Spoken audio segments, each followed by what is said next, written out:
నమస్తే రమగారు. నమస్తే జయ. రమగారు, మీరు చాలా ఓల్డ్ స్టోరీస్ కూడా చెప్తూ ఉంటారు నాకు. మీ దగ్గర పేపర్లో ఏదో నాకు నాకు 1950 అని ఒకటి కనిపించింది. ఎప్పటిదండి అసలు 1950డా? అప్పటి స్టోరీ ఎలా గ్యాదర్ చేశారు, అసలు ఏంటి ఆ స్టోరీ? గ్యాదరింగ్ ఏముంది, పుస్తకాలు చదువుతూ ఉంటే అందరూ గ్యాదర్ చేయగలుగుతారు.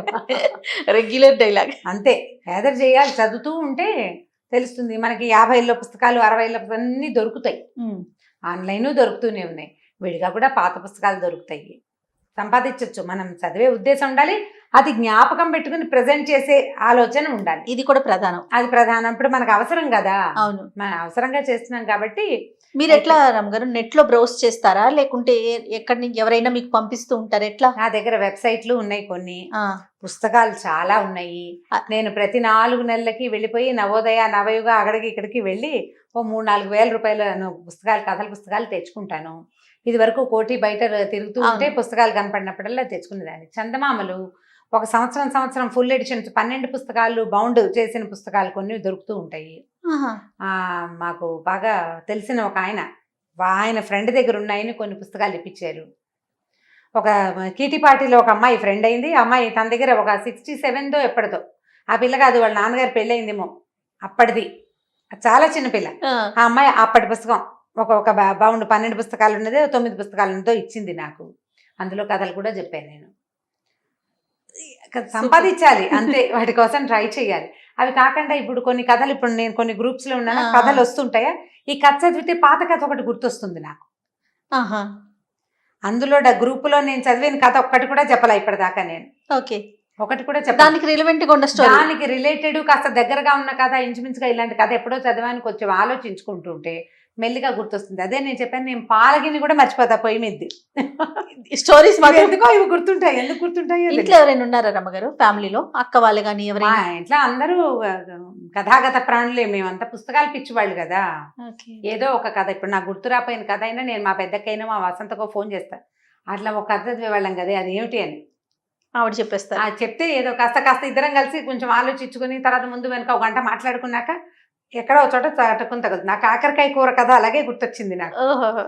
ఓకే, పాత పుస్తకాలు చదువుతుంటే మనకి నెట్లో దొరుకుతున్నాయి జయ. ఇప్పుడు బాగా, ఇది వరకు గ్రంథాలయాలు ఉండేవండి, కానీ ఇప్పుడు మనకి సిటీలో అంత అవకాశం ఉందో లేదో నాకు తెలియట్లేదు. మరి కొంచెం తక్కువే కదండి.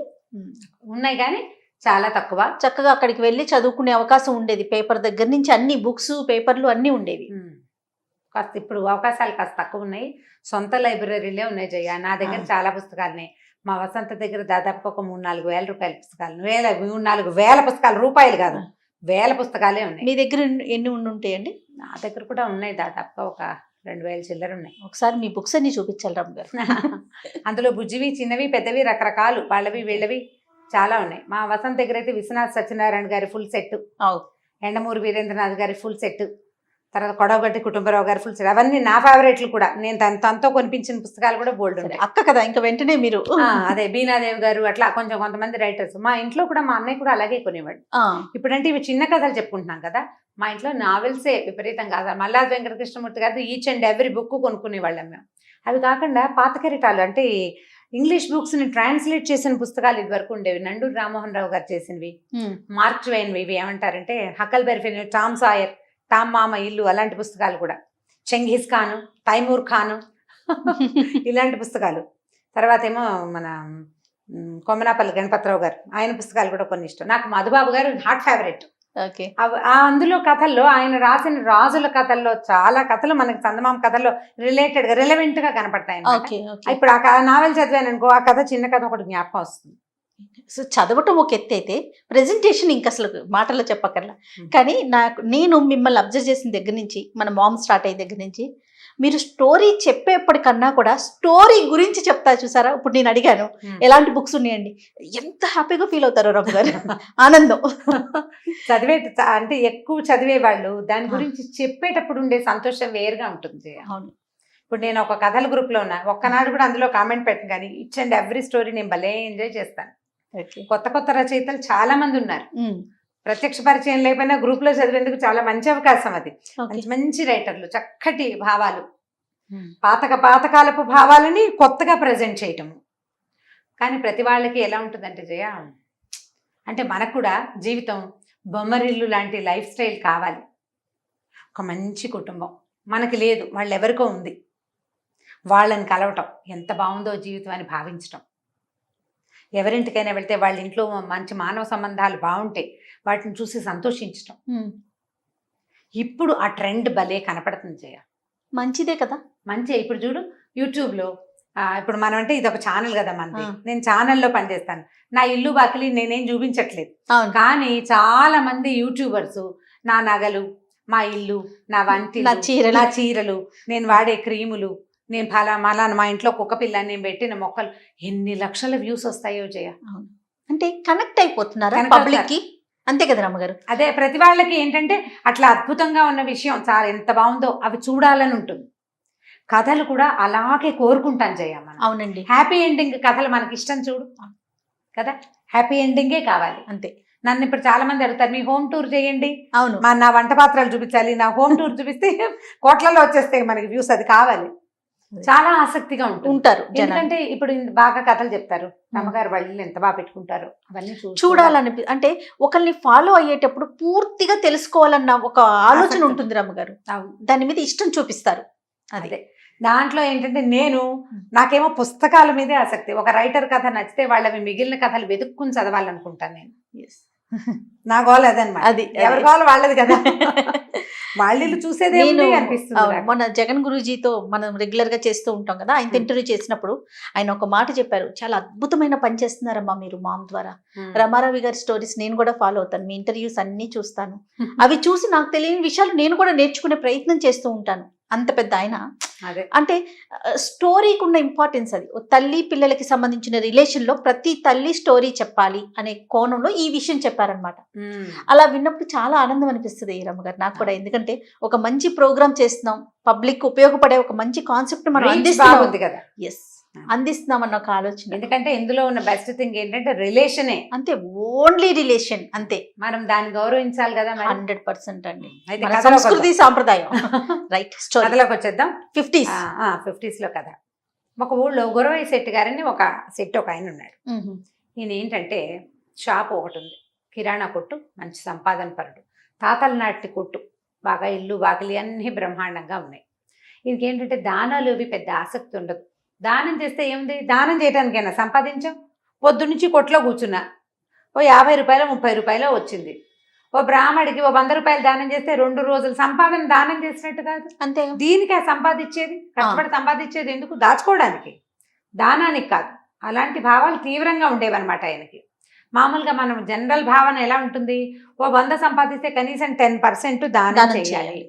అది ఒక రోజు కాదు, నువ్వు 10 రోజుల సంపాదన రోజు 100, 10 రోజులకి 1000, అందులోంచి ఓ 100 తీసి దానం చెయ్యి. ఇప్పుడు ఈ 100 కోసం నేను ఎంతసేపు కూర్చున్నాను అనేది లెక్క వేయకూడదు, ఈయన లెక్క అది.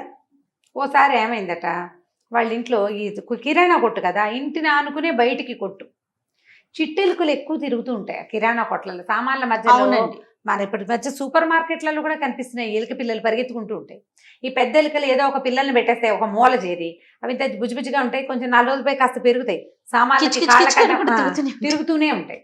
ఈ ఇంట్లోకి బాగా చుంచెలుకలు చేరినాయి, ఎలుకలు చేరినాయి. చుంచెలుకంటే మూతి కొంచెం పొడుగ్గా ఉంటుంది, మామూలు ఎలుక కొంచెం పొట్టిగా ఉంటుంది.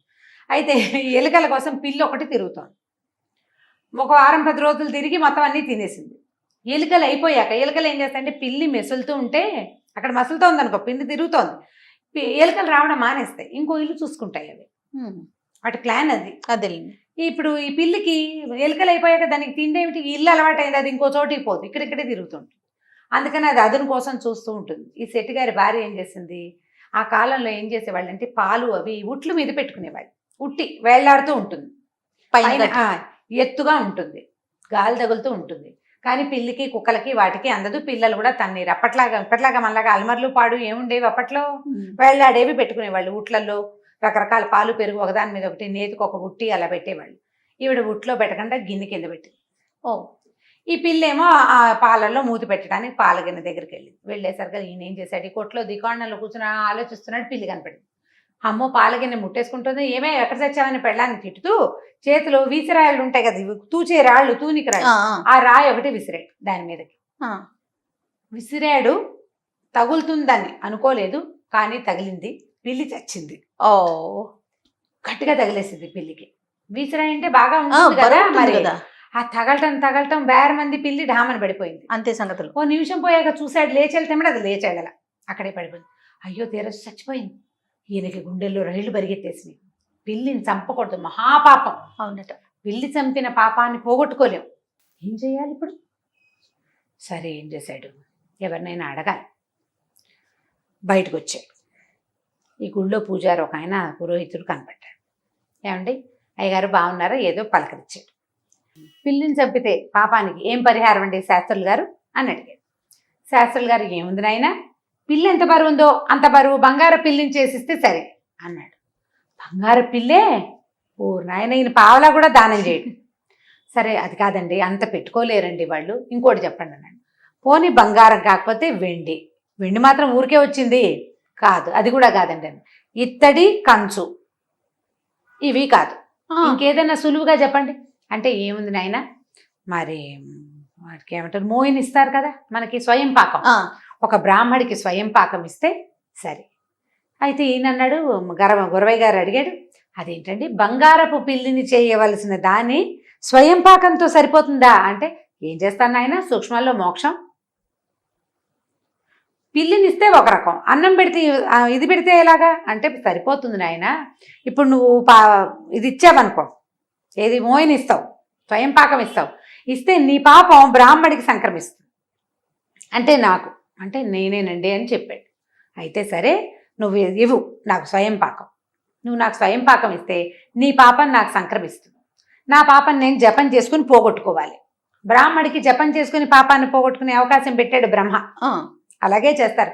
మనం దానాలు ఇస్తామా, ఆ బ్రాహ్మలు సహస్ర గాయత్రి చేయాలి. దానం తీసుకున్న బ్రాహ్మడు ఊరికే పట్టుకెళ్ళి వస్తువులు వాడుకోవటం కాదు. వస్తువులు వాడుకుని 4 రోజులు చతికిలు పెడతాడు. బ్రాహ్మణ్యం నశించిపోతుంది, అతనికి తేజస్సు ఉండదు.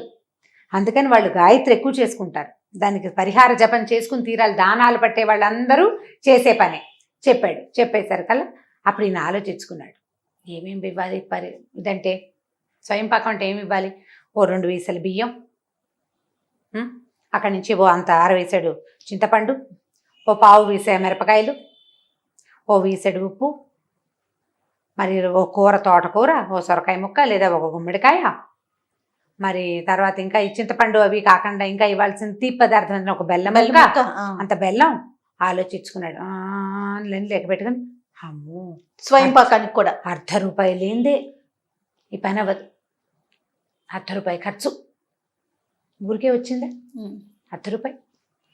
అరే ఆలోచించుకున్నాడు, గుటకలు మింగేశాడు. ఏమన్నాడు, అయితే పూజారి గారు నేను అది పట్టుకొచ్చి ఇస్తా, ఈ లోపల మీరు జపం మొదలెట్టండి. ఈయనేమనుకున్నాడు, సరే దానం తీసుకోవడానికి పరిహార జపం చేసుకోవాలి, సరే జపం చేస్తానన్నాడు. ఇంటికి వెళ్ళిపోయాడు గురవయ్య గారు. ఈయనేమో కాలు చేతులు కడుక్కుని జపం మొదలు పెట్టుకున్నాడు. చీకటి పడే వేళకి మళ్ళీ గురవయ్య వచ్చాడు. ఆయన ఏదో తెస్తాడని ఈయన ఊహిస్తున్నాడు. దక్షిణ కూడా పెడతాడు కదా, పావలా 10 పైసలు అయినాను. ఏమండి శాస్త్రులు గారు జపం అయింది అన్నాడు. అయిపోయింది నాయన అంటే, నా పాపం మీకు వచ్చినట్టే కదా అన్నాడు. నీ పాపం నాకు వచ్చింది, దానికి పరిహారం కూడా చేసుకున్నానంటే, సరేలేండి మంచిది శుభం వెళ్ళొస్తానండి అన్నాడు. అనేసరికల్లా ఈయన అడిగా, అదేమిటి మరి ఇది బాబు స్వయం పాకం ఇవ్వాలి కదా. ఎందుకండి, మీరు ఎలాగో జపం చేసి పోగొట్టేసుకున్నారు, నా పాపం పోయింది. నేను మీకు అందించాల్సిన పాపానికి పరిహార జపం అయిపోయాక ఇంకా నేను మీకు ఇంకోటి ఇవ్వటం ఎందుకు, వెళ్ళొస్తాను. ముందు ఆయనకి బ్రాహ్మడికి ఏమనిపించింది, వీడింత షావుకారు, బోల్డు డబ్బులు ఉన్నవాడు, బంగార పిల్లిని, ఇంత పిల్లిని కాకపోతే ఇంత పిల్లి బొమ్మనైనా చేయించి ఇవ్వగలిగిన వాడే స్వయం పాకంతో సరిపెడతానంటున్నాడు. పోనీలే అదైనా ముడుతుందని చూస్తే అది కూడా ముట్టకుండా జపం మిగిలింది. 2-3 గంటల పాటు అన్నం తినకుండా కూర్చొని జపం చేశాడు బ్రాహ్మడు. లేచెళ్ళిపోయాడు. ఇంకేముంది, బ్రాహ్మడు అనుకున్నాడు, ఓరు వేడిదుంపదేగా అని అనుకుని ఏమనుకున్నాడంటే, ఇప్పుడు ఈ పని చూడు తెలివిగా చేశాడు. పిల్లిని చంపింది ఒక పాపం, బ్రాహ్మడికి స్వయం పాకం ఇస్తానని ఇవ్వకుండా అతనితోటి అభోజనంగా జపం చేయించింది 2వ పాపం. ఒక పాపాన్ని బదులు ఎన్ని చుట్టినాయి, 2 వచ్చినాయి. అవి అతనికి తెలీదు. ఈ వచ్చే జన్మ కూడా ఇలాగే ఏదైనా అమ్ముకునే జన్మ అమ్ముకునే వాడి దగ్గర పనిచేసే జన్మ వస్తుంది వీడి కర్మ. కానీ బ్రాహ్మణాయన లేచి వెళ్ళిపోయాడు. చిచ్చి ఇలాంటి వ్యధవల్ని నమ్మకూడదు అని. ఇది చందమామలో చెప్పే కథలు ఇలాంటివి చెప్పేవాళ్ళు ఇదివరకు. ఇది ఒక తెలివి. ఆయన ఏం చేశాడు, పొరపాటును చంపిన పిల్లి పాపాన్ని ఓ బ్రాహ్మడికి అంటగట్టేశాడు చక్కగా, తెలివిగా. బాగుంది. కాకపోతే ఈ తెలివి వల్ల ఉపయోగం ఉందా, బ్రాహ్మడు ఏం చెప్పించిపోయాడు, ఒకటి కాదురా నీ మొహమండ నీకు 2 శాపాలు వస్తాయి అని ఒకదానికి చెప్పాడు. ఇంకొకటి వచ్చింది. అందుకని ఈ కథలు చెప్పేటప్పుడు చిన్నప్పుడు ఏం చెప్పేవాళ్ళు అంటే ఇట్లా చేయకూడదు, ఎస్, నువ్వు ఎంత పెద్ద తప్పు చేసినా దానికి పరిహారం చిన్నదే అయినా చెయ్యాలి. నువ్వు ఆ చిన్నది కూడా చేయకుండా మానేస్తే అది ఇది కూడా 2 పాపాలు వస్తాయి. అంతే. అందుకని ఇట్లా చేయకూడదు. కాబట్టి ముందే ఏమిటి పిల్లుల మీద వాటి మీద రాళ్ళు విసరకూడదు. ఫస్ట్ మొదట చేయకూడని పని అది. పిల్లిని వాటిని తోలడానికి ఒక చిన్న సన్న చువ్వలు పెట్టుకునేవాళ్ళు. బెత్తం కనపడితే పారిపోతుంది పిల్లి. ఈ పుల్లలు ఉంటాయి చూడు, కొబ్బరి నెల పుల్లలు, కొబ్బరి చీపురు ఉంటుందా, కొబ్బరి నెల పుల్లే కదా అది, ఆ ఈన పుల్ల. ఆ ఈన పుల్ల సురుక్కుమంటుంది. అది పిల్లులు రావు, అది దాన్ని పెట్టి కొడితే సావదు, దానికి ఏం అవ్వదు, కానీ సర్రమంటుంది. అందుకని అలాంటి వాటితో కొట్టాలి, కానీ వీసరాళ్ళు అవి వేయకూడదు. చందమామ కదా జ్ఞాపకం పెట్టుకోండి, పిల్లలకి సరదాగా చెప్పండి. ఖచ్చితంగా ఇలా చెయ్యకూడదు అనేది నేర్పించాలి. బాగుంది రమ్మగారు. ఇంకొక స్టోరీతో మళ్ళీ కలుద్దాం. నమస్తే. నమస్తే. ఇక ఈ వీడియో కనుక మీకు నచ్చినట్లయితే లైక్ చేయండి, షేర్ చేయండి. మరిన్ని ఇంట్రెస్టింగ్ వీడియోస్ కోసం మా ఛానల్ని సబ్స్క్రైబ్ చేసుకోండి.